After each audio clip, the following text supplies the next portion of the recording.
kita, saya Dipa sebagai host. Pada podcast kali ini kita mengundang minta tamu yang sangat spesial pada hari ini. Beliau adalah seorang guru. Beliau juga suka seni dan berjualan gamelan tradisional daerah Bali. Mari kita sambut Pak Yogi. Terima kasih Pak sudah menyempatkan waktu pada podcast kita kali ini. Gimana kabarnya Pak hari ini? Ya, astungkaro, kabar Bapak hari ini cukup sehat ya. Dan terima kasih juga untuk host sudah mengundang Bapak di acara host pada hari ini ya. Semoga di acara podcast pada hari ini bisa memberikan manfaat bagi kita semua ya. Jadi kita ngobrolnya santai saja ya. Hostnya Dipa ya. Dipa bagaimana kabarnya? Baik, untuk hari ini astungkaro saya juga baik. Baik ya. Ya, terima kasih ya untuk Dipa. Ya. Mari kita mulai bincang-bincang santainya ya. Ya Pak.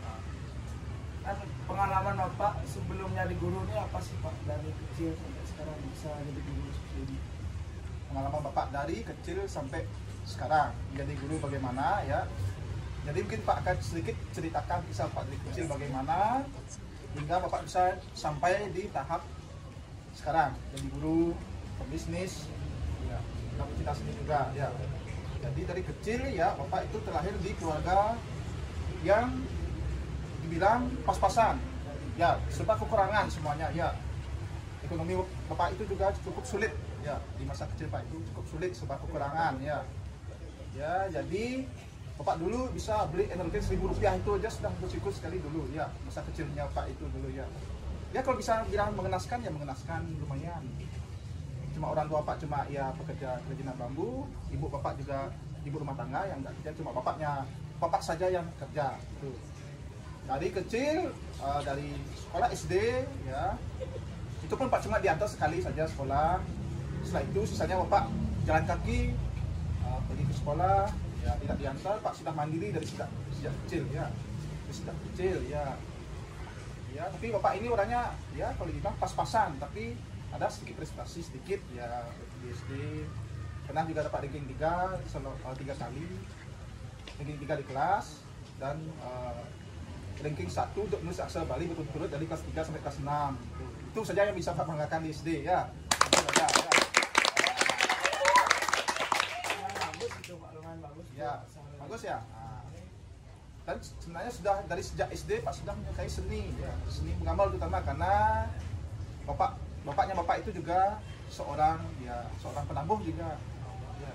Jadi sering bapaknya Bapak itu beli kaset gamelan, tari-tarian dan lain sebagainya. Jadi otomatis Bapak juga menyukai itu ya, karena dari kecil sudah tontonannya seperti itu dulu ya.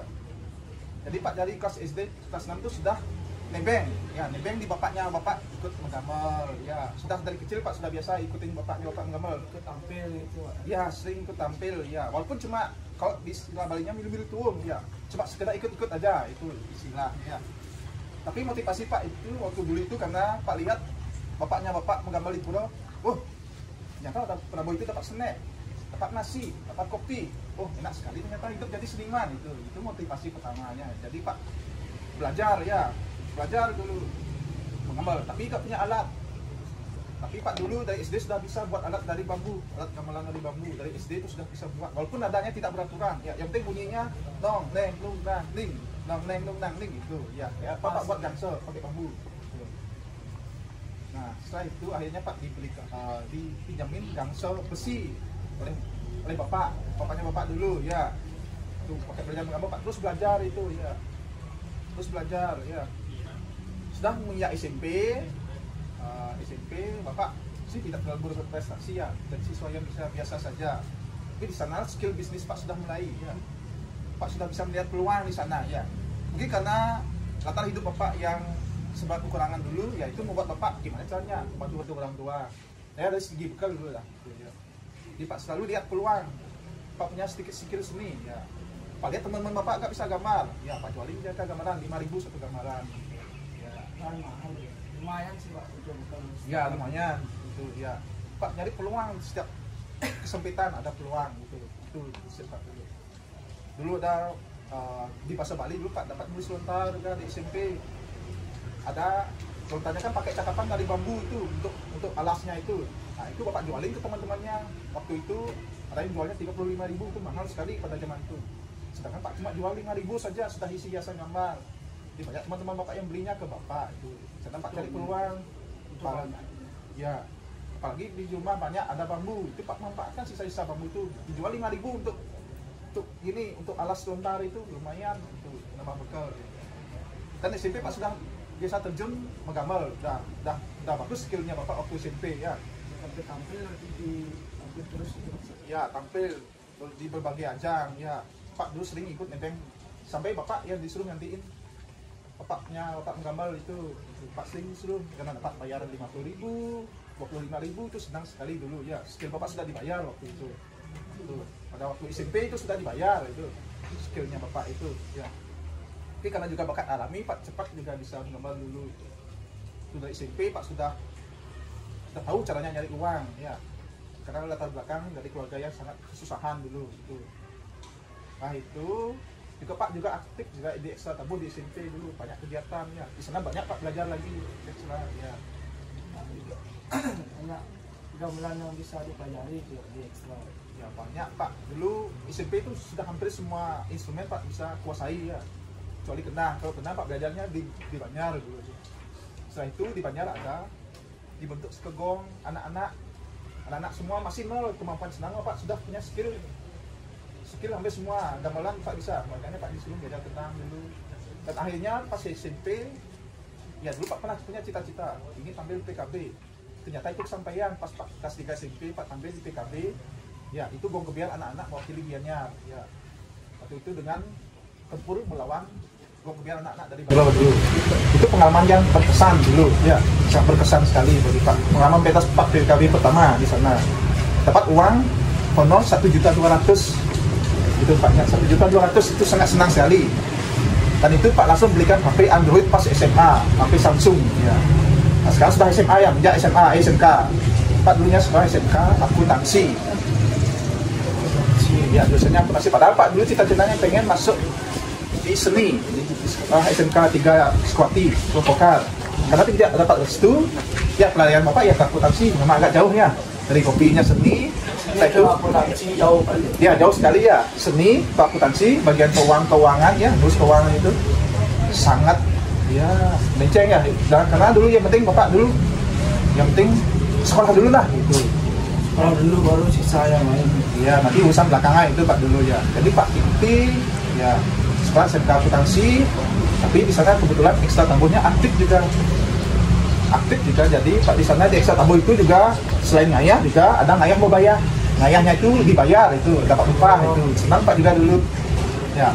Di sini bergambar dapat uang 50.000, dapat 100, dapat 150. Senang sampai Pak nabung dulu. Biasa di tur waktu SMK tuh Pak bayar sendiri. 1.200.000 kalau nggak salah itu Pak bayar pakai tabungan sendiri. Cuma Pak dikasih bekal saja sama orang tua. Dari SMK juga Pak ada bisnis pulsa juga. Apa bisnis pulsa? Ya, semua anak punya HP. HP perlu pulsa, kami juga perlu pulsa. Ya, jadi sana Pak mencari peluang. Ya, itu makin berkembang lah. Belum di Bapak untuk berbisnis. Ya, itu masa SMK Pak. Memang Pak tidak berprestasi SMK, tapi Pak memberikan prestasi untuk di ekstra tambuh dulu ya di SMK ya. Kalau di akademik tidak terlalu Pak ya, karena jujur saja SMK Pak sudah mulai agak males-malesan. Ya tapi Pak tetap sekolahnya rajin, ikuti pelajaran dengan baik. Ya, tapi akademiknya tidak terlalu Pak dulu. Pak lebih senangnya dulu di seni, ya di seninya dulu sangat senang ya. Pengalaman baru, dapat pengalaman baru, bisa nyari uang tambahan di ekstra dulu ya. Itu sangat jaya dulu tuh ekstra tambuhnya di angkatannya Bapak. Itu kisahnya. Setelah itu mulai dah Pak tamat SMK, sudah tamat SMK, mulai kuliah sudah mulai bingung lagi mau diisi atau di kuliah yang lain atau akuntansi ya, itu Pak dilema. Kalau lanjut diisi, yang Pak pikirkan adalah nanti dibuat garapan akhirnya menimbulkan biaya yang besar. Pak urungkan niat Bapak ya diisi, akhirnya kemana larinya ya, akhirnya Bapak ya iseng-isengan ini kuliahnya di IKIP PGRI Bali. Ya sekarang namanya Undip Mahadewa ya, mencarinya pendidikan ekonomi keguruan ya. Dulu yang penting masuk aja dah itu Pak ya. Terus Ya, karena di sini biayanya cukup terjangkau kuliahnya dibandingkan yang lain itu Pak pikirnya. Pak disuruh dulu lanjut akuntansi di Politeknik, di UNUD, Pak skip aja kalau jauh. Pak malas lanjut akuntansi lagi karena cukup sulit juga gitu.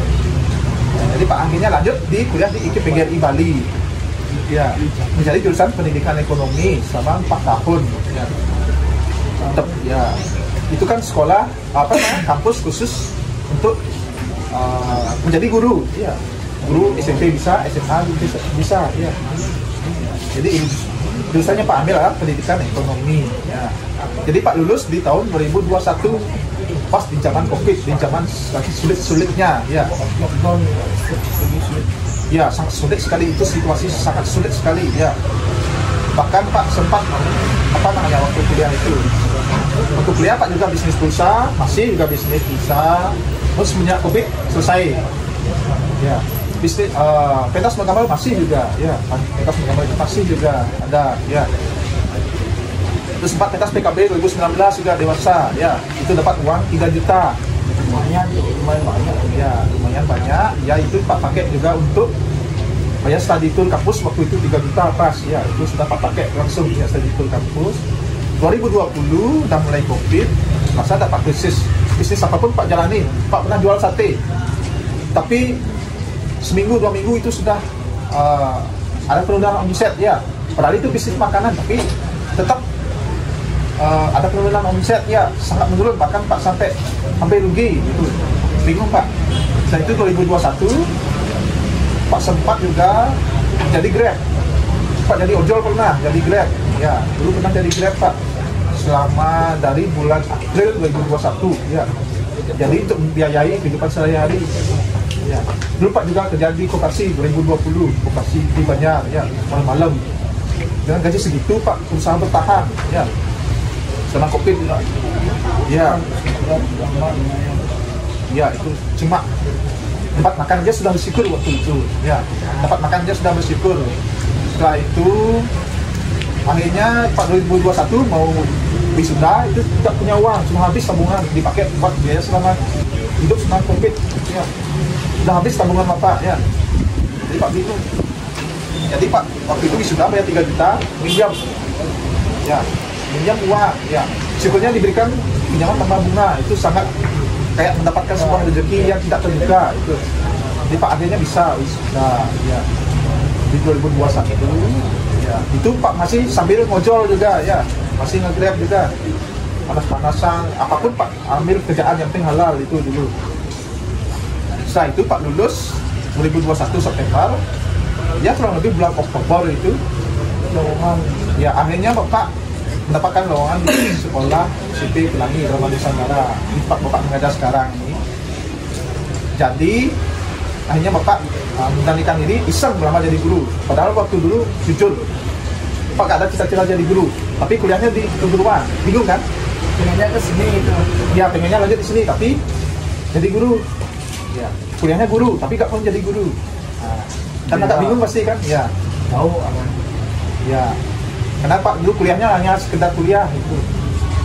Dia pengen jadi guru sebenarnya itu awalnya. Ya. Setelah mendapatkan lowongan, Pak coba bisa melamar, Pak coba jalani jadi guru. Ya, susah-susah gampang susah itu ya Pak. Jalanin ya. Tapi akhirnya sekian lama, setelah lama jadi guru, Bapak dapat bisa menikmati lah. Ternyata asik loh berbaur dengan murid, mengajari murid, memberikan murid sedikit motivasi, bagaimana hidup Bapak dulu, bisa memotivasi murid-murid itu Pak di sana dapat feel-nya jadi guru gitu ya. Jadi Bapak bisa berbaur dengan kalian, memberikan sedikit motivasi, membagi kalian ilmu, ya walaupun tidak seberapa ilmu yang Pak ketahui ya. Tapi kayak merasa kok senang sekali berbagi dengan murid gitu, ya. Walaupun tidak seberapa itu. Akhirnya Pak nyaman jadi guru sampai sekarang di tahun 2024 sekarang, ya sudah 3 tahun Pak mengajar di sini, ya. Nama ya itu Pak, itu pun Pak juga sambil bisnis ya. Sekarang Pak juga punya bisnis membuat gamelan rindik ya. Jadi ilmu kuliah Bapak juga Pak pakai menjadi guru, ilmu bisnis Pak dari dulu, hobi Pak seni itu Pak pakai sekarang berbisnis membuat Memeran Ringgit sampai sekarang Stunkara laris sampai kewalahan, sampai sedikit pusing meladeni Memeran. Kalau lebih segitu itulah kisah hidup Bapak. Oh, itu nanti kata motivasi selama hidup. Motivasi. Kata-kata motivasi lah. Kata-kata motivasi, ya. Apa? Motivasi cuma simpel aja ya. Ya. Artinya jangan korbankan masa depanmu, tapi berkorbanlah untuk masa depanmu. Ngerti artinya? Jangan korbankan masa depanmu. Artinya jangan korbankan masa depanmu untuk hal yang hura-hura, mencari kesenangan sesaat, poya-poya, malas belajar, tak disiplin dan lain sebagainya. Itu namanya mengorbankan masa depan ya. Karena hidup enak sekarang, tapi di masa depannya kalian yang sulit. Sekarang kalian enak, di masa depan kalian sulit. Ya. Berkorban untuk masa depan, artinya kita berkorban sekarang disiplin, rajin belajar, tekun. Ya, simpanan cerah. Ya, jadi dengan modal itu nanti kalian akan bisa mendapatkan masa depan yang lebih cerah, lebih gemilang. Ya, seperti yang Pak alami dari kecil itu kan berkorban untuk masa depan. Ya, jadi kecil kita mengalami kesulitan, berkorban belajar, kerja keras, mencari peluang, belajar bisnis.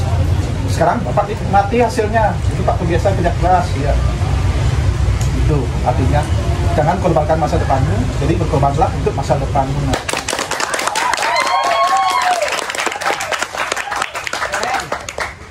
Ada lagi, Pak?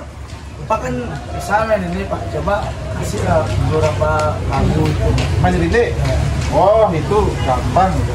Yuk kita coba dulu. Ya, mungkin lagu singkat ya.